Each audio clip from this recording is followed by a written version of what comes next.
पहले कभी आपको हमने बताया कि श्री भगवान के श्री चरणों की 9 विशेषताएं हैं। ध्येयम सदा परिभवमभीष्टदोहम तीर्थास्पदम शिवविरंचिनुतम शरण्यम भृत्यार्तिहा प्रणतपाल भवाब्धिपोतम वंदे महापुरुषते चरणारविंदम। ये जो श्रीमद् भागवत का एकादश स्कंद का विशेष श्लोक है, जिसमें भगवान के श्री चरणों की 9 विशेषताएं बताई हैं। आज हम बताते हैं कि भगवान के श्री चरणों में कितने चिन्ह हैं।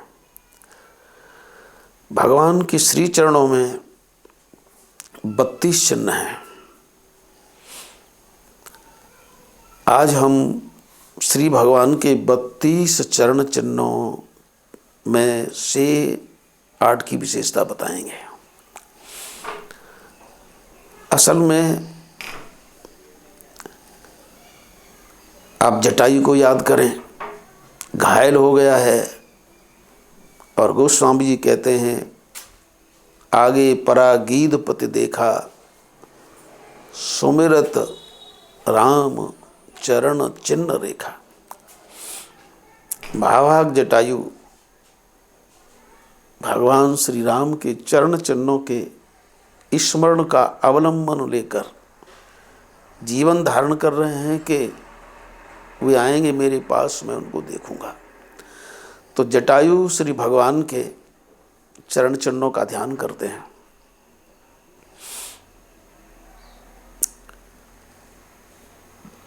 जितने भी महान पुरुष हुए हैं, सबने भगवान के श्री चरणों का ध्यान किया है, उनके चरण चिन्हों का स्मरण किया है। जे पद जनक सुता और लाए, कपट कुरंग संग धर धाए। अहो भाग्य में देखूं तेई। विभीषण भी यही लालसा करके जाते हैं कि जिन चरणों को जनक नंदिनी सतत याद रखती हैं, मैं आज उन श्री चरणों को देखूंगा।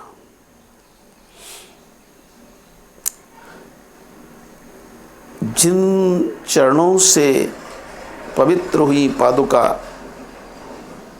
राज सिंहासन पर बिठाकर श्री भरत जी राजकाज सहज भांति से करते हैं, उन चरणों से स्पर्श हुई पादुकाओं को कितना महत्व मिलता है।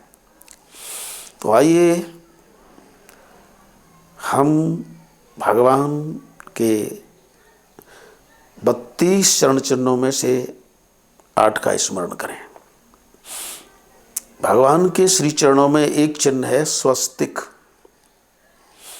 स्वस्तिक का मतलब होता है कल्याण।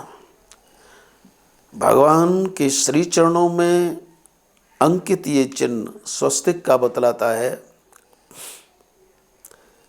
अरे जीव तू श्री भगवान के चरणों के इस चिन्ह का ध्यान कर। स्वस्तिक का मतलब कल्याण। इसका तात्पर्य है, भगवान कहते हैं कि तू मेरे चरण में चिन्हित इस स्वस्तिक का ध्यान करेगा तो तेरा कभी भी अकल्याण नहीं हो सकता, तेरी दुर्गति नहीं हो सकती, तेरा कल्याण ही होगा। नहीं कल्याणकृत कस्य दुर्गतिम तात गच्छति। अर्जुन को संबोधित भी किया है, मेरे हितार्थ सत्कार्य करने वाले का अकल्याण नहीं होता। तो भगवान श्री के चरणों में स्वस्तिक चिन्ह ये बताता है, हम उसका ध्यान करें कि भगवान के श्री चरण का ध्यान कभी भी हमारी दुर्गति नहीं होने देगा, हमारा कल्याण करेगा। दूसरा चिन्ह है स्वस्यंदन। पहला स्वस्तिक, दूसरा स्यंदन। स्यंदन का मतलब है रथ। भगवान के श्री चरणों में अंकित रथ चिन्ह ये बताता है कि चिंता मत कर, जैसे मैंने अर्जुन के रथ को हाँका है, मैं उसका सारथी बना हूँ। जीव मात्र मेरा सखा है, तू भी मेरा सखा है। यदि तू भी अर्जुन की तरह मेरे को अपना तन, अपना मन, अपनी इंद्रियां, बुद्धि, ये शरीर रथ समर्पित कर देगा तो मैं तेरे रथ को हाँकूंगा, तेरी दुर्गति नहीं होगी और इस रथ पर आरूढ़ होकर के तू परम पद को प्राप्त करेगा। तो इस प्रकार श्री भगवान के चरणों में अंकित इस रथ का ध्यान करते हुए हम यह धारणा करें कि मेरे रथ को भी भगवान हाँकेंगे, मेरी इंद्रियों का भी वो संयम करेंगे। और जैसे अर्जुन को कभी महाभारत में विजय प्राप्त हुई, दुर्गुण स्वरूप कौरवों का हनन किया, वैसे ही मैं भी उस लक्ष्य तक पहुंचूंगा। इस रथ पर बैठकर मैं भगवान के धाम को प्राप्त करूंगा। और जैसे अर्जुन के रथ पर भगवान बैठे, ध्वजा पर श्री हनुमान जी बैठे हैं, ऐसे ही रथ का ध्यान करते समय हमें श्री हनुमान जी का भी सद्गुरु के रूप में ध्यान हो, क्योंकि संत कृपा विशेष है। तो ये स्यंदन अर्थात रथ चिन्ह का महात्म्य है। तीसरा है शंख। भगवान के श्री चरणों में शंख का चिन्ह है। शंख जल तत्व प्रधान है, जल से इसकी उत्पत्ति है। शंख का ध्यान करते हुए हम भगवान के उस स्वभाव का स्मरण करें कि जिस प्रकार उन्होंने अपने प्रिय सखा अर्जुन के लिए पांचजन्य शंख बजाया, उसकी विजय हुई, वैसे ही उनका ये शंख नाद मेरी विजय के लिए भी होगा। मुझे भी अपने दुर्गुण शत्रुओं पर विजय मिलेगी। तो शंख का ध्यान करते हुए हम शंख बजाते हुए श्री भगवान का ध्यान करें कि उन्होंने इस कलयुग पर विजय प्राप्त कराने के लिए मेरे लिए शंखनाद किया है। मुझे कलयुग के इन दुर्गुणों पर विजय जरूर प्राप्त होगी। इस प्रकार शंख बजाते हुए श्री भगवान का हम ध्यान करें और भगवान के श्री चरण चिन्ह में चिन्हित शंख का प्रभाव जाने। अगला है शक्ति। शक्ति का चिन्ह है श्री भगवान के श्री चरणों में। भगवान के श्री चरणों में जो शक्ति का चिन्ह है वो बताता है कि यह शक्ति परमात्मा के पैरों में विराजमान है। माया शक्ति जो सबको परेशान करती है वह भगवान के चरणों में निवास करती है। तो मैं भगवान के श्री चरण में अंकित इस शक्ति का ध्यान करके यह स्मरण करूं कि ये जो शक्ति है जो अपने शक्तिमान परमात्मा के श्री चरणों के अधीन है, वह मुझे लौकिक माया पर विजय प्राप्त करने की शक्ति जरूर प्रदान करेगी। सबके लिए बंधनकारी यह शक्ति मेरे लिए योग माया बनेगी, मुझे आत्मशक्ति प्रदान करेगी और मैं उपनिषदों के उस मंत्र को साक्षात करूँगा जो कहते हैं कि नायमात्मा बलहीन लभ्य। तो भगवान के श्री चरण में अंकित शक्ति मुझे बल प्रदान करेगी, मैं दुर्गुणों को जीतूंगा। ये शक्ति चिन्ह का प्रभाव है। तो स्वस्तिक, स्यंदन, शंख, शक्ति और पांचवा है सिंहासन। भगवान के श्री चरणों में अंकित ये सिंहासन का चिन्ह बताता है कि जो कोई ज्ञान मार्ग पर चलने वाला साधक है वह भगवान के इस सिंहासन चिन्ह का स्मरण करके अपने आत्मा के राज्य पर, आत्मा के राज्य सिंहासन पर विराजमान होगा, मुझे आत्मबोध प्राप्त होगा। स्वराज्य सिंहासन लब्ध दीक्षा। तो ज्ञानियों को स्वराज्य की प्राप्ति होगी, आत्म स्वरूप का बोध होगा।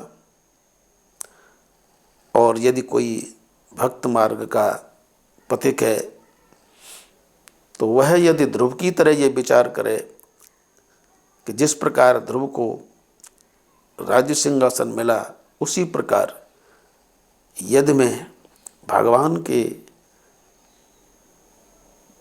चरण में चिन्हित ये राज्य सिंहासन का ध्यान करूंगा तो मेरे लिए भी ये तुच्छ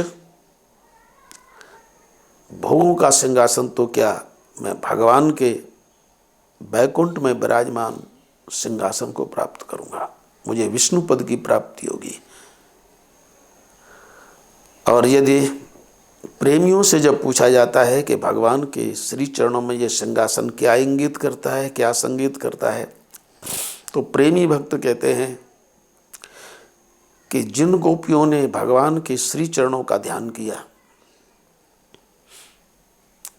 और ऐसी गोपांगनाओं का स्तवन सुखदेव जी ने कहा, वंदे नंद ब्रज स्त्रीणाम पादरेणुम भीक्ष्ण सह यासाम हरिकथोद्गीतम पुनाति भवनत्रयम। मानो भगवान श्री कृष्ण कहते हैं कि मेरे चरण में चिन्हित ये सिंहासन उन गोपांगनाओं के लिए मैंने बनाया है, उन प्रेमियों के लिए मैंने बनाया है, वे आकर इसमें विराजमान हों। तो प्रेमी के लिए भी है, आत्म पथ पथिक के लिए भी है, सकामी अर्थार्थी भक्तों के लिए भी है। तो ये सिंहासन का चिन्ह हमें यह शिक्षा देता है। तो इस प्रकार पांचवें छठवां है अंकुश। भगवान के श्री चरणों में जो अंकुश का चिन्ह है, अंकुश गणेश जी धारण करते हैं।